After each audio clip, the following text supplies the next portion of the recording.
എൻ്റെ പേര് അൽഫിൻ. ഞാൻ കണ്ണൂർ ജില്ലയിലെ ആലക്കോട് നിന്ന് വരുന്നു. ഇതെൻ്റെ അമ്മ ന്യൂമി. ഞാൻ 2024 ഏപ്രിൽ മാസത്തിലാണ് ഇവിടെ ഉടമ്പടി എടുത്തത്. ഉടമ്പടിയിൽ വെച്ച 4 നിയോഗങ്ങൾ എനിക്ക് സാധിച്ചു കിട്ടി. ഒന്നാമതായിട്ട് ഞാൻ എൻ്റെ B2 ജർമ്മൻ എക്സാം പാസ്സാകാൻ വേണ്ടിയിട്ടാണ് ഉടമ്പടി വെച്ചിരുന്നത്. ഉടമ്പടി എടുത്തതിന് ശേഷം എനിക്ക് 3 മൊഡ്യൂൾ കിട്ടുകയും സ്പീക്കിംഗ് മാത്രം കിട്ടാതിരിക്കുകയും ചെയ്യുന്നുണ്ടായിരുന്നു. അതിനുവേണ്ടി ഞാൻ തുടരെ പ്രാർത്ഥിക്കുകയും പക്ഷേ തുടർ തോൽവിക്ക് നേടുകയാണ് ചെയ്തിരുന്നത്. ഞാൻ എൻ്റെ 3ാമത്തെ ഉടമ്പടി എടുത്ത് പുതുക്കിയ ശേഷം ഞാൻ കുറച്ചുകൂടെ നല്ല രീതിയിൽ ഉടമ്പടിയിൽ പങ്കുചേരുകയും വിശുദ്ധ കുർബാനയിൽ പങ്കെടുക്കുകയും പിന്നെ ദാനധർമ്മങ്ങൾ ചെയ്യുന്നതിന് ഫലമായിട്ട് എനിക്കൊരു ദിവസം ഡൽഹിയിൽ റീഓപ്പണായിട്ട് എനിക്കൊരു ഡേറ്റ് കിട്ടുകയും അവിടെ പോയി എക്സാം എഴുതുകയും ചെയ്യാൻ സാധിക്കുകയും ചെയ്തു. എന്നോടൊപ്പം വന്ന 6 കുട്ടികളുണ്ടായിരുന്നു. പക്ഷേ 6 കുട്ടികളിൽ എനിക്ക് മാത്രമാണ് അന്ന് എക്സാം എഴുതി പാസ്സാകാൻ വേണ്ടി സാധിച്ചത്. ഇതാണ് എൻ്റെ 1ാമത്തെ സാക്ഷ്യം. 2ാമത്തെ സാക്ഷ്യം എന്ന് പറയുമ്പം എനിക്ക് 3 വർഷമായിട്ട് എനിക്ക് തുടരെ അലർജി ഉണ്ടായിരുന്നു. രാവിലെ എണീക്കുമ്പോഴെല്ലാം തുമ്മൽ. അതുവഴി എനിക്ക് എൻ്റെ ദിനചര്യങ്ങൾ ചെയ്യാൻ സാധിക്കുകയില്ലായിരുന്നു. ഞാൻ ഇവിടെ നിന്ന് ലഭിച്ച ഉപ്പും തൈലവും പ്രയോഗിച്ചതിന് ഫലമായിട്ട് എനിക്ക് എൻ്റെ അലർജി രോഗങ്ങൾ പൂർണ്ണമായി മാറി കിട്ടുകയും അമ്മ മാതാവ് എനിക്ക് സൗഖ്യം നൽകുകയും ചെയ്തു. പിന്നെ 3ാമതായിട്ട് എൻ്റെ അമ്മയ്ക്ക് കിട്ടിയ സൗഖ്യമാണ് പറയാൻ പോകുന്നത്. എൻ്റെ അമ്മയുടെ യൂട്രസിൽ ഒരു സിസ്റ്റം ഉണ്ടായിരുന്നു, തിക്നെസ്സും ഉണ്ടായിരുന്നു. ഞങ്ങൾ ഇവിടെ നിന്ന് ലഭിച്ച ഉപ്പും ഉടമ്പടി തൈലവും ഉപയോഗിച്ച് പ്രാർത്ഥിച്ചതിന് ഫലമായിട്ടും അമ്മയുടെ സിസ്റ്റം പൂർണ്ണമായി മാറി കിട്ടുകയും അമ്മയ്ക്ക് പൂർണ്ണമായി സൗഖ്യം ലഭിക്കുകയും ചെയ്തു. പിന്നെ 4ാമതായിട്ട് എനിക്ക് എൻ്റെ എക്സാമിന് ശേഷം എനിക്കൊരു ഇൻ്റർവ്യൂ കിട്ടുന്നില്ലായിരുന്നു. ഇൻ്റർവ്യൂവിന് വേണ്ടി ഞാൻ മെയ് 29 എന്ന് പറയുന്ന ഡേ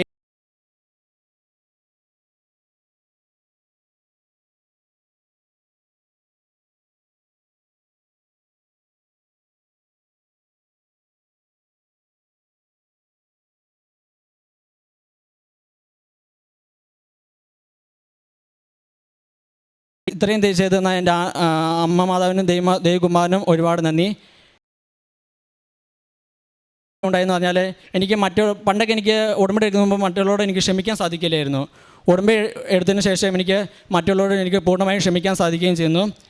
പ്രേക്ഷിത പ്രവർത്തനങ്ങളായിട്ട് ഞാൻ ഇവിടുന്ന് കിട്ടുന്ന പത്രങ്ങൾ മറ്റുള്ളവർക്ക് ഞാൻ കൊടുക്കുകയും മറ്റുള്ളവരോട് അമ്മമാതാവിനെ കുറിച്ച് പറയുകയും ചെയ്തിരുന്നു. പിന്നെ അച്ഛൻ്റെ ടോക്കുകൾ മുടങ്ങാതെ കേൾക്കുകയും അതും ഇവിടുത്തെ സാക്ഷ്യങ്ങളും എൻ്റെ കൂട്ടുകാർക്ക് ഞാൻ അയച്ചു കൊടുക്കുകയും സ്റ്റാറ്റസ് ഇടുകയും ചെയ്തിരുന്നു. പിന്നെ ഞാൻ എൻ്റെ എക്സാമിനിടയ്ക്ക് ഞാൻ ചെറിയ ചെറിയ ജോലികൾ ചെയ്തിരുന്നു. ആ ജോലികളിൽ നിന്ന് കിട്ടുന്ന ദശാംശം ഞാൻ എൻ്റെ അനാഥാലയത്തിന് കൊടുക്കുകയും അതുവഴി ഞാൻ അവരെ സഹായിക്കുകയും ചെയ്തു. ഇതാണ് എൻ്റെ ഉടമ്പടി ജീവിതത്തിൽ എനിക്ക് മാറ്റങ്ങൾ. നേർച്ച വസ്തുക്കൾ ഉപയോഗം വഴിയായിട്ടാണ് എനിക്ക് എൻ്റെ അലർജി രോഗങ്ങൾ മാറി കിട്ടുകയും എൻ്റെ അമ്മയുടെ സിസ്റ്റം പൂർണ്ണമായിട്ട് സൗഖ്യപ്പെടുകയും ചെയ്തത്. തോബിത്തിൻ്റെ പുസ്തകം 4-ാം അധ്യായം 19-ാം തിരുവചനം. ദൈവമായ കർത്താവിനെ എപ്പോഴും വാഴ്ത്തുക, നിൻ്റെ പാതകൾ നേരെയാകുവാനും നീ നനയ്ക്കുന്ന കാര്യങ്ങൾ ശുഭമായി ഭവിക്കുവാനും അവിടുത്തോട് പ്രാർത്ഥിക്കുക. കർത്താവാണ് എല്ലാ നന്മയും നൽകുന്നത്. ആൽഫിൻജിസ് എന്ന ഈ മകൻ തൻ്റെ ഉടമ്പടി ജീവിതത്തിലെ ദൈവാനുഭവങ്ങളെ അമ്മ മാതാവിൻ്റെ തിരുനടയിൽ സന്തോഷത്തോടെ സാക്ഷ്യപ്പെടുത്തുന്നു. മകന് ജർമ്മൻ സ്പീക്കിംഗ്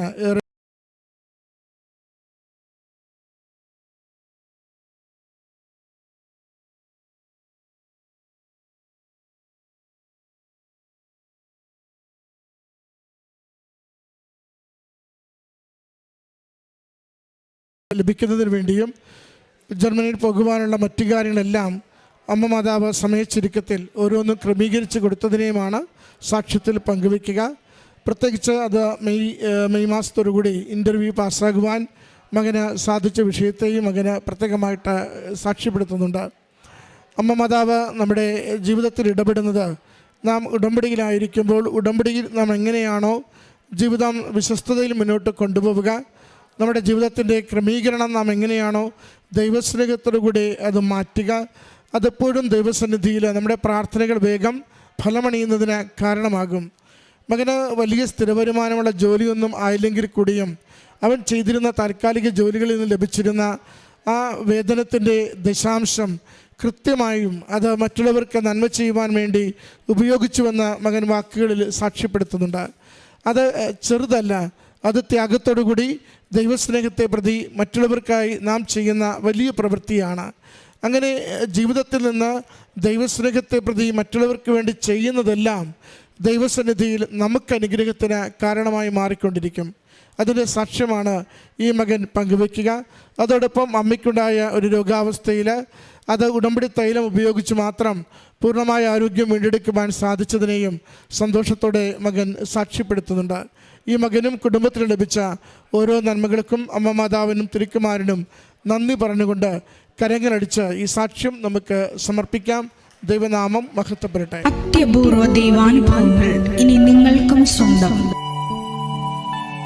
ഈ യൂട്യൂബ് ചാനൽ ഇതുവരെ സബ്സ്ക്രൈബ് ചെയ്തിട്ടില്ലെങ്കിൽ ഇപ്പോൾ തന്നെ സബ്സ്ക്രൈബ് ചെയ്യുക.